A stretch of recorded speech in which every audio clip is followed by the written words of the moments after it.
Você acredita em reencarnação? Sabia que existem casos documentados e estudados de pessoas que lembram em detalhes suas vidas passadas? Detalhes esses verificados e que realmente comprovam as lembranças? Lembram da família, o nome que tinham, onde moravam, como morreram?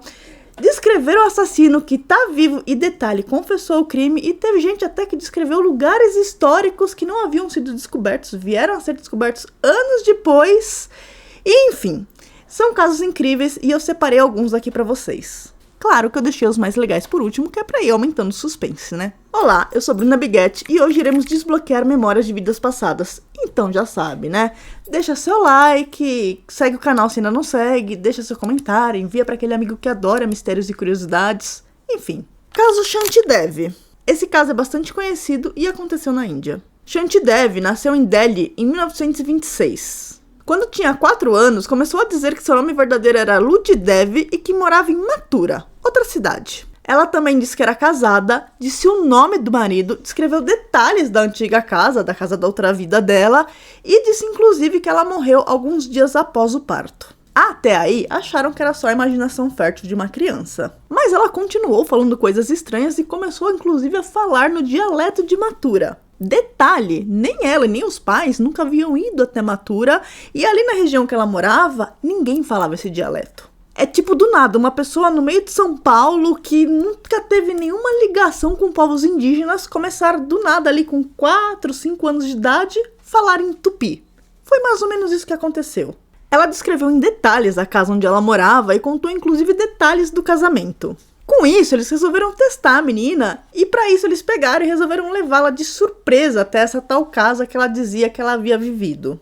Bom, para surpresa de todos, durante o trajeto ela reconheceu o caminho e soube dizer exatamente como chegava até a casa. Ela reconheceu o marido e apontou com precisão as mudanças que tinham sido feitas na casa e também identificou outras pessoas. Ela também revelou um segredo de casal ali que só ela e o marido, ou seria ex-marido, eu não sei bem em que categoria que ele se encaixa aqui agora, mas enfim, um segredo que só os dois sabiam e que deixou ele, inclusive, extremamente perplexo.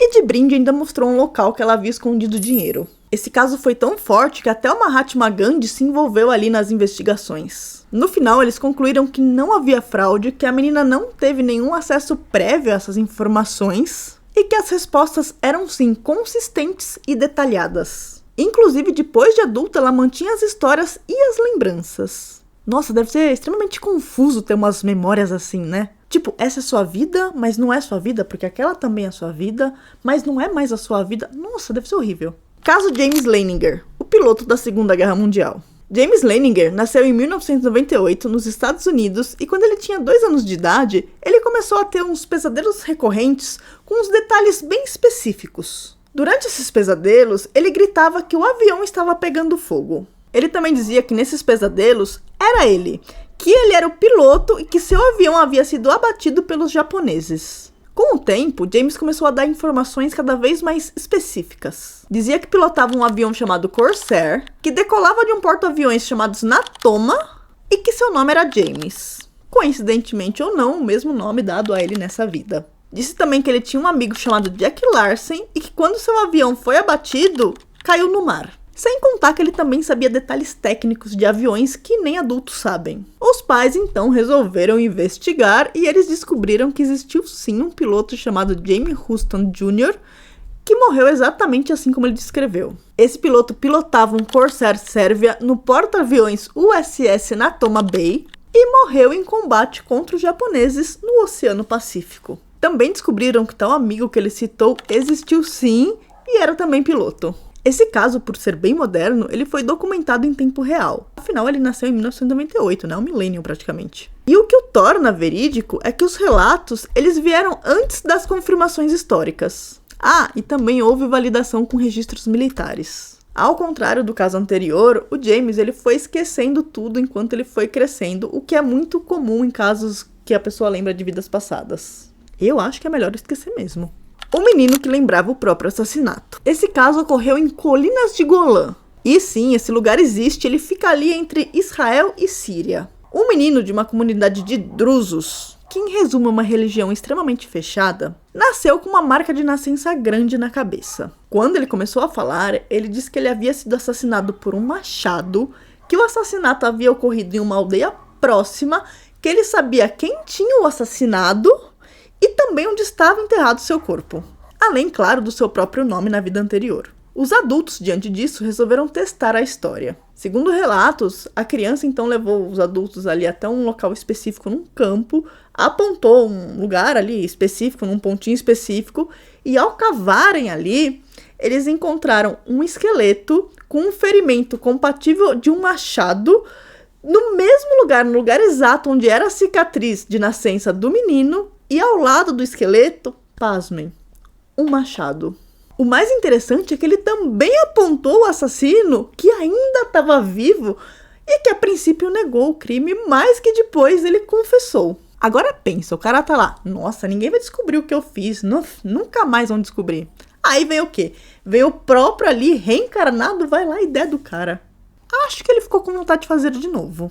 Esse caso, inclusive, faz parte de um dos livros que conta diversos casos estudados de reencarnação. O nome do livro é Children Who Have Lived Before. A menina que dizia ter morrido no Titanic. Essa história envolve uma menina chamada Elizabeth que vivia nos Estados Unidos. Quando ela tinha 2 anos, ela começou a ter pesadelos recorrentes e começou a dizer que ela havia vivido em um barco enorme, um barco muito grande, e que esse barco bateu em algo no mar, tinha muita gente correndo e gritando, entrou água para tudo quanto é lado e todo mundo morreu. Ela também descrevia alguns detalhes curiosos. Ela dizia que ela usava vestidos elegantes, falava de uma escadaria muito grande dentro do navio e dizia que era o maior navio do mundo. Os pais então começaram a desconfiar aí que tinha alguma ligação com o Titanic. Anos depois, quando mostraram a ela uma foto da tal escadaria do Titanic, ela imediatamente disse: "Eu já estive aqui."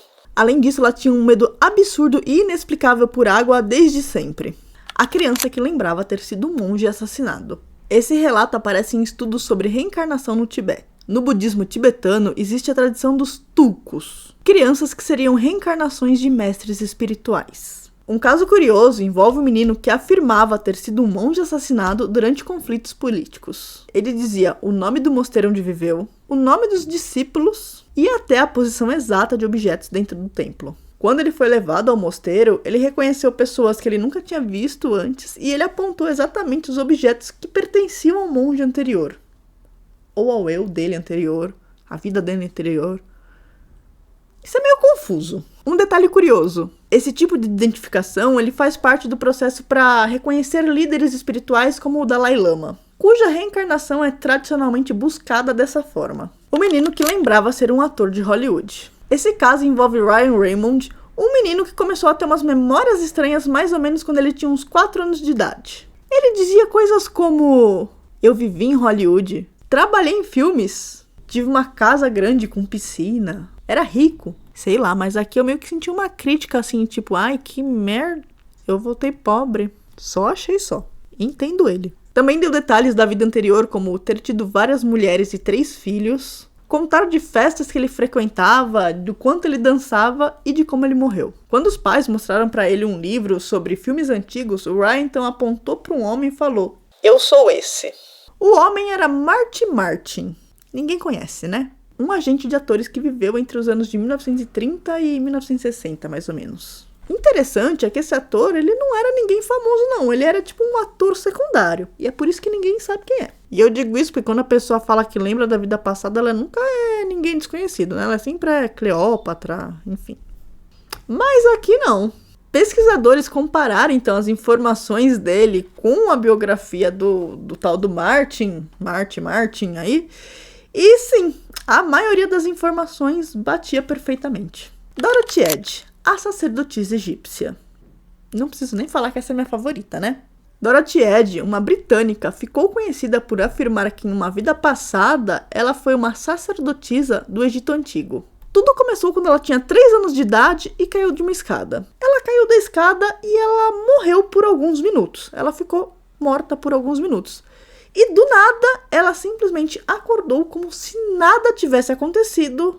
Só que ela começou a falar que ela queria ir para casa, que aquela não era mais a casa dela, que a Inglaterra não era a casa dela. Algum tempo depois, ao ver uma foto do Egito em uma revista, ela falou: essa aqui é a minha casa. Mas tudo piorou quando o pai resolveu levá-la ao Museu Britânico. A criança simplesmente, ao chegar na seção egípcia, se pôs a beijar o pé das estátuas e falar que ali era a casa dela. Pensa a vergonha do pai. Alguns anos mais tarde, ao ver uma foto do templo de Ábidos, ela afirmou que ali sim era sua casa exata, e que ela havia sido uma sacerdotisa de Sete I. O curioso nesse caso é que quando ela cresceu, ela se mudou para o Egito e com as lembranças que ela tinha, ela ajudou nas escavações do templo. Ela também descreveu detalhes do templo que só foram confirmados depois, como por exemplo a existência de um jardim e posicionamentos específicos dentro do templo.